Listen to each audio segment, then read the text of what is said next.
Salut! Aujourd'hui, je veux faire le numéro 8 et 9, page 51. Numéro 8, la question compare. On a un entier avec une fraction 4 neuvièmes. Est-ce qu'on peut comparer un entier avec une fraction? Non. Alors, il faut transformer l'entier en une fraction. Comment on peut transformer un entier en une fraction? Tout simplement, il faut mettre 2 sur 1. Et il faut multiplier 1 par le dénominateur, c'est 9. Alors, 1 fois 9, en haut et en bas. La réponse sera 18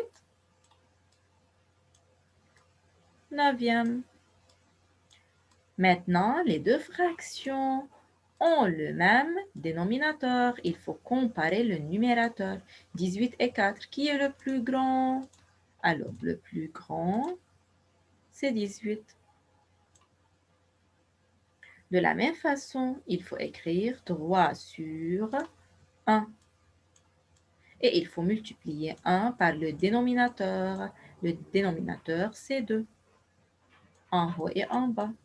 3 fois 2, la réponse, c'est 6 demi. Alors, les deux fractions ont le même dénominateur. Il faut comparer les numérateurs maintenant. 6 et 7, qui est le plus grand? C'est 7.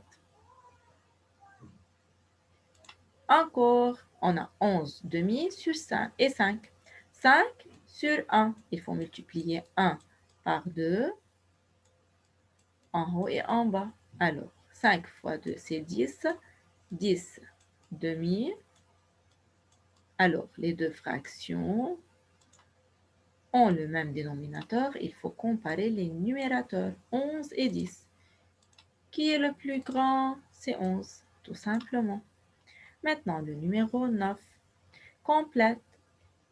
Regardez mes élèves. Tout d'abord, il faut remplacer 1 par le dénominateur qui est 13. Alors, 13 sur 13. Maintenant, alors, toutes les fractions ont le dénominateur 13.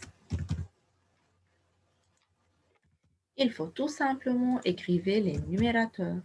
Maintenant, un entier ou bien un nombre qui est plus petit que 9, par exemple, 8.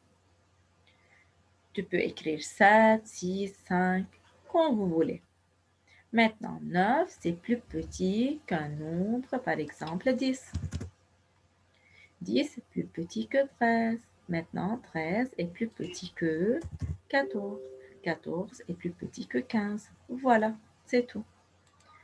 Maintenant, on a un quart plus petit que des fractions qui ont le dénominateur 8. Alors, tout simplement, il faut transformer 4 à 8. Comment on peut multiplier 4 par 2 en haut et en bas? La fraction sera 2 huitièmes. Alors, est égal 2 sur 8.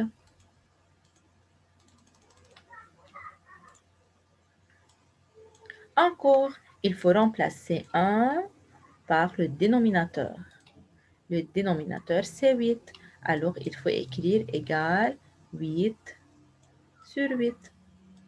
Maintenant, je veux un nombre qui se trouve entre 2 et 8. Par exemple, 4, ou bien 3, ou bien 5, ou bien 6, ou bien 7, par exemple. Maintenant, 8, c'est plus petit que 9. 9, c'est plus petit que 10. C'est tout. Merci pour votre attention.